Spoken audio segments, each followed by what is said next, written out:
पण काही गोष्टी कारण आमच्या दोन्ही कुटुंबाचा तसा खूपच संबंध म्हणजे फार पूर्वीपासून संबंध म्हणजे फार पुरातन काळात सांगू शकतो की ज्यावेळी अण्णा होते ते अण्णा आमच्या घरी नेहमी बसायला असायचे. ते शनिवार रविवार जर आले नाही तर आमच्या वडील म्हणायचे जा अण्णाला बोलवून घेऊन ये आणि मग मी घरी यायचं अण्णाला म्हणायचं तुम्ही आमच्याकडे या.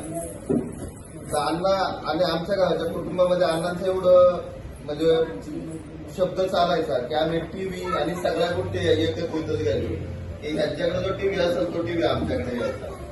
इव्हन एक मोठा प्रसंग आहे की आज जमिनीवर खूप अडचणी आहेत. आमच्या कुटुंबाची वाटणी म्हणजे आमच्या आणि आमच्या सगळ्या सुद्धाची वाटणी अण्णा संध्याकाळी घरी आले आणि आमच्या आईला बोलले की चहा ठेव. ती म्हणली का आज चहा तुम्ही मागितलाय कारण त्यांना कधी मागायची वेळ येत नव्हती. ते म्हणलं तुमच्या गावाची आम्ही वाटणी केलेली आहे शेताची आणि ही शेत तुम्हाला दिलेली हे शेत तात्यावांना दिलं. म्हणजे दोघं भावनात आणि वाटणी केलेलं कुटुंब आहे. मग ह्या कुटुंबाची तेवढी शक्ती आणि गुणच होते म्हणून ते आज इथं उभे आणि आहेत. आणि जसा त्यांच्यावरती तो दुःखद प्रसंग आला की ज्या सानिध्य प्रसंग आला त्यानंतर ह्यांचे जे संबंध होते कडचे ते त्यांना खूप कामी आले आणि त्यांच्या स्वतःमध्ये ती शक्ती होती. त्यांचा भाऊ त्यांचे वडील म्हणजे त्यांचे वडील मला वाटतंय की त्यांच्या नावाला मी चिंदू भाऊच म्हणायचे.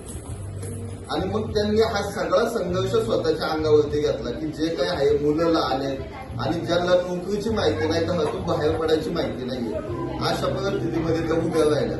आज एका हॉस्पिटलमध्ये अजिबात अनुभव नसताना आपलं शिक्षण कमी असताना तो जॉब करणं किती अवघड आहे पण ते त्यांनी लिलाया केलं आणि हे एक गोष्ट फक्त आईच करू शकते. म्हणजे तुम्ही बघा कोणत्याही पुरुषाने कुटुंब इतक्या शेवटपर्यंत नेलं एकट्याने असं उदाहरण मिळत नाहीये. पण लेडीज किंवा ह्या आईच ह्या हे करू शकतात की एक कुटुंब एखादं उभं करायचं त्यांचा फाउंडेशन स्टोन उभा करायचा ती मुलं उभी करून त्यांना कामाला लावायची आणि त्यांची कुटुंब आज उभी राहिलेली आहेत. त्याचं खरं ताकद एक आईमध्ये जाते. आमची आई जेव्हा गेली त्यावेळी आम्हाला ऍक्च्युली जाणवलं की आमच्याकडे एक आई अजून आहे. आम्ही आमच्यासाठी ती आईच होती कारण अण्णांचा आमच्या जीवन घडणीमध्ये आणि त्यांच्या विचारांचा खूप फायदा झाला. म्हणजे त्यांनी लहानपणापासून ज्या पद्धतीने शिकवलं सांगितलं त्यांनी काही विचार मांडले त्याचा पुढे येताना राहणीमानामध्ये वागणुकीमध्ये प्रचंड फायदा झाला आणि तेच विचार त्यांच्या कुटुंबात असल्यामुळे ते आज उभे आहेत.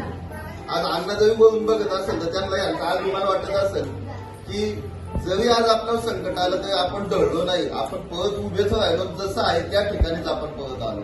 मग इथे कधी कोलॅप झालं नाही. त्यांच्या मुलांमध्ये वाईट दुर्गुण आले नाही. त्याचं खरी ताकद त्यांच्या पाठीमागं त्यांची माता होती. म्हणून त्यांच्या बंधूंबद्दल पण सांगायचं म्हणलं तर त्यांच्यासारखा भाऊ पाठीशी असणं हे फक्त पुण्याचंच काम आहे. म्हणजे ह्या कुटुंबाकडे गेल्या जन्मीचं काही पुण्य असेल त्यामुळे हे सगळा कुटुंब आणि हा सगळी माणसं जमा झालेली आहे. त्यामुळे त्यांच्या बद्दल ऍक्च्युली माझे खूप शब्द कमी पडते. म्हणजे त्यांचा जीवन प्रवास सांगायचा म्हणलं तर आपल्याला खूप वेळ घ्यावा लागेल की त्यांचे हॉस्पिटलच्या सुरुवातीचे दिवस त्या काळात त्या बाजूला गाड्या नव्हत्या. त्या बाजूने जायचं कसं मग पुण्यामध्ये जायचं पुण्यातून परत हॉस्पिटलला जायचं हॉस्पिटलहून परत येणं जाणं अजिबात शक्य नसलेले दिवस होते ते.